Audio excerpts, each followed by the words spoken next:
I wasn't looking for secrets. I was just looking for batteries. You know that drawer every house has? The one nobody touches, but everyone knows it's there? Ours was in the hallway, under the coat rack. Wooden. Heavy. Been there since I was a kid. That night, the TV remote died. I got up, barefoot, Mum half asleep in her rocking chair, the room smelling faintly of her peppermint candy. I opened the drawer and found a letter. Old. Yellowed. Tucked under a pile of junk mail and loose keys. The envelope said, "For Emily. Open only after my death. Emily is my mum. And I'm her son." Standing there with a letter I wasn't meant to find. And the handwriting. I recognized it instantly. Dad's. 3 years dead. Heart attack on a Friday night. We'd argued that day. He called me spineless. I said nothing. Slammed the door. That was the last time I saw him alive. And now here I was, holding his voice from the grave. At first, I just stood there. Then sat down on the floor. Remote forgotten. TV flashing in the background. Letter in hand. I know I shouldn't have opened it. But I did. Because once you see something like that, there's no way back. Emily, if you're reading this, I'm gone.n/n/n I debated writing this. But silence is worse than truth. Especially the kind that changes everything. I stopped breathing. Dad was not the dramatic type. He never said anything unless it mattered. So if he wrote this, it mattered. I read it once. Then again. Then a third time. And each time, I understood less. He wrote about a woman long before Mum. Before their marriage. Before me. He didn't name her. But he named the child. Nathan. A son. My half-brother. Lives in Minneapolis. Studying to be a doctor. Smart. Kind. Has no idea who his real father is. Dad said he never told Mum. That he meant to. That it got harder with time. That by the time I was born, the lie felt safer than the truth. If Matthew ever finds this, it's not his fault. He is my son. I love him. But I needed to leave behind one piece of honesty before I go. I sat there on the floor. In my socks. Staring at the words that just cracked my life open. Nathan. Does he look like me? Did he grow up thinking his dad just bailed? Does he even want to know? I didn't burn the letter. I didn't throw it away. I slid it back in the envelope, put it in my jacket pocket, and walked back into the living room. Mum shouted from the kitchen, "Did you find the batteries or what?" I said, "Almost." But the truth is, I found something else. A question. One that won't let me sleep. I didn't sleep that night. I lay there, the letter under my pillow, as if keeping it close would somehow make it less real. But every time I closed my eyes, I saw that name again. Nathan. It kept echoing. Like a knock on a door I wasn't sure I wanted to open. The next morning, I skipped breakfast. Mum asked if I was feeling all right. I said I just had a lot on my mind. She had no idea. I took the letter out once more, in the car, parked in front of the pharmacy. I wasn't even there for anything. I just needed to sit somewhere that wasn't home. And then I made the stupidest, bravest decision of my life. I Googled him. Nathan. Minneapolis. Med student. It wasn't easy. I didn't even know his last name. But I had a detail Dad mentioned he volunteered at a local free clinic. That, combined with the city, gave me enough to go on. And then, there he was. A staff photo. Blue scrubs. Short brown hair. Kind smile. And eyes. Eyes that looked too much like mine. I stared at that picture for a long time. I wasn't ready. But I couldn't unsee him.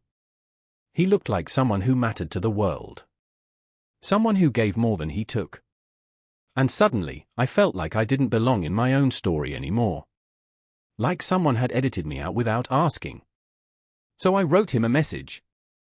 Just one line, typed and deleted 7 times before hitting send. Hi Nathan. I know this might sound strange, but I think we might be related. I sat staring at the screen, heart pounding. And then I shut my phone off. Coward move, I know. I didn't check for hours. When I finally turned it back on, there was a reply. Hi. Okay? Can I ask how? Fair enough. So I told him. Not everything, just enough. That my father, now gone, had left behind a letter. That he'd mentioned a son he never met. And that the details matched up, city, clinic, even the timeline. There was a long pause in the chat. Those dots dancing like tiny heart attacks. Then Nathan replied. What was his name? And I told him. Richard. Another pause. Richard Lawrence. I didn't know whether to laugh or cry. Yes. Then nothing for 10 minutes.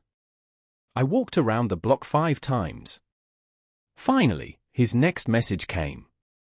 He used to write letters to my mom. He stopped when I was a kid. She never said much. Just that he wasn't ready. I sat down on the nearest bench. Because suddenly it all made sense. The silence. The sadness Mum never questioned.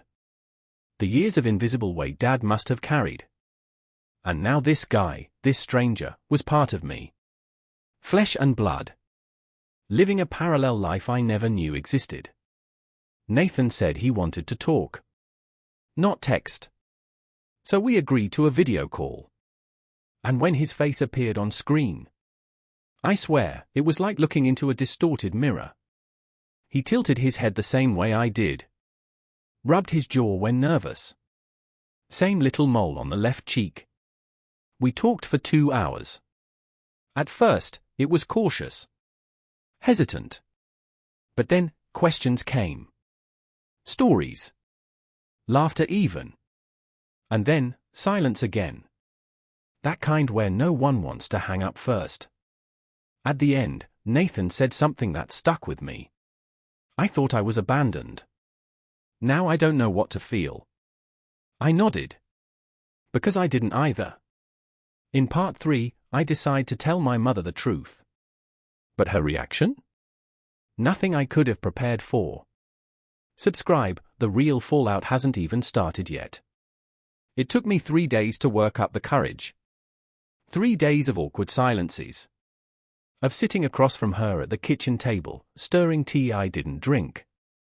Of hearing her hum the same old tune from the 90s and wondering how many truths she hummed away without knowing. But I had to do it. I owed it to her. And to him. And, yeah, to Nathan, too. So on Sunday afternoon, I sat her down. She thought I was going to confess to something dumb. Like I'd lost my job or wrecked the car. She smiled, nervous but warm. You look like your father when you're about to say something difficult. That hurt more than it should have. I reached into my jacket and placed the letter on the table between us. She looked down at it.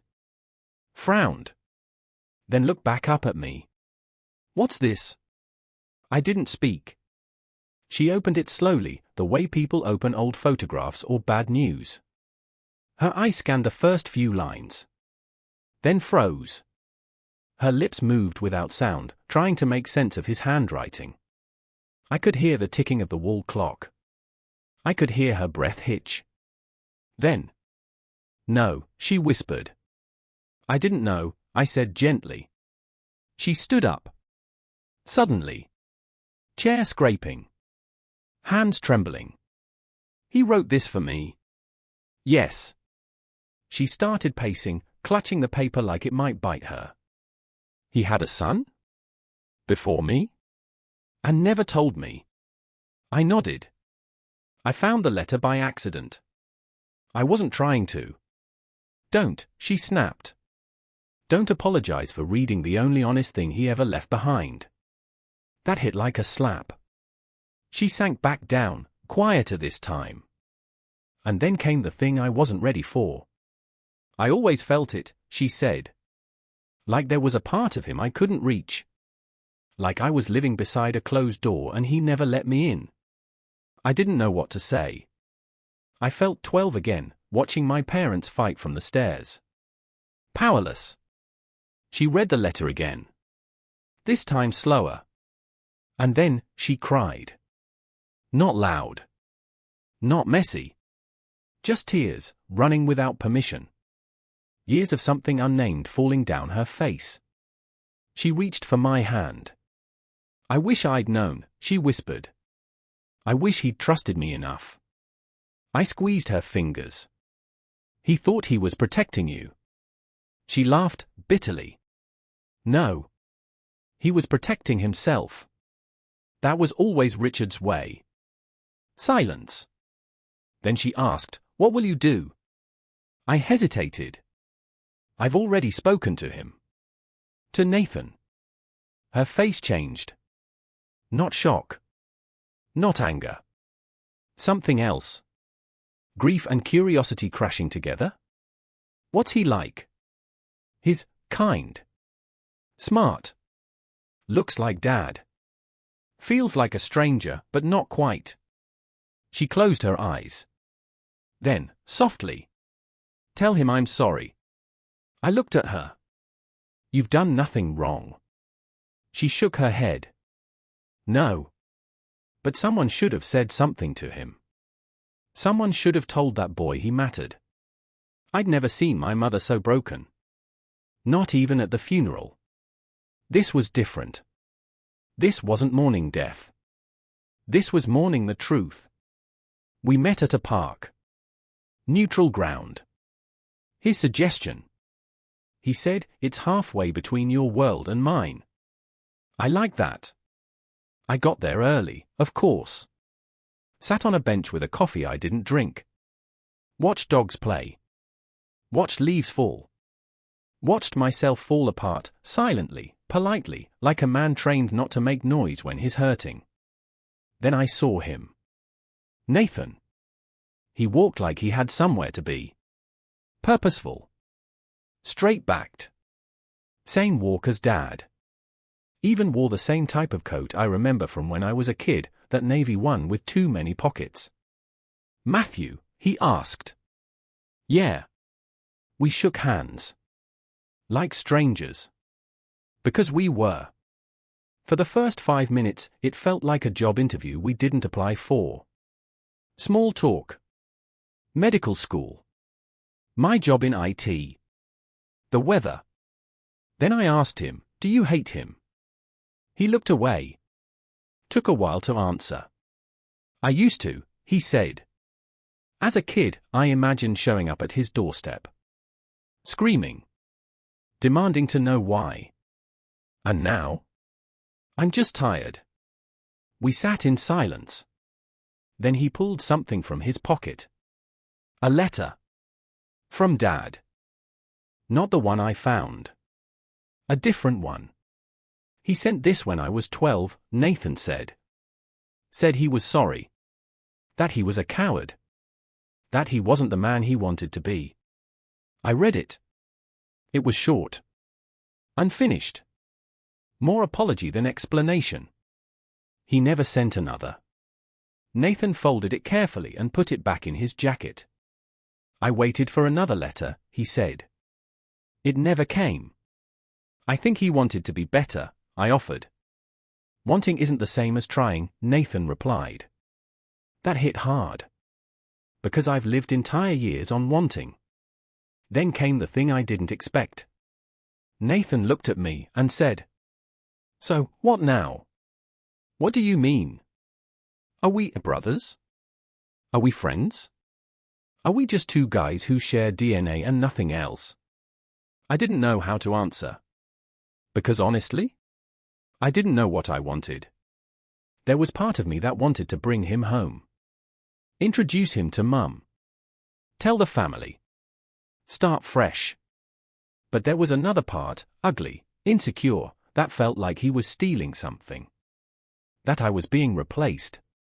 Dad wasn't here to split his love. So maybe Nathan would take mine too. That's the thing about broken people, we hoard affection like it's running out. So I said the worst possible thing. I don't know if I want a brother. Nathan didn't flinch. Didn't yell. He just nodded slowly.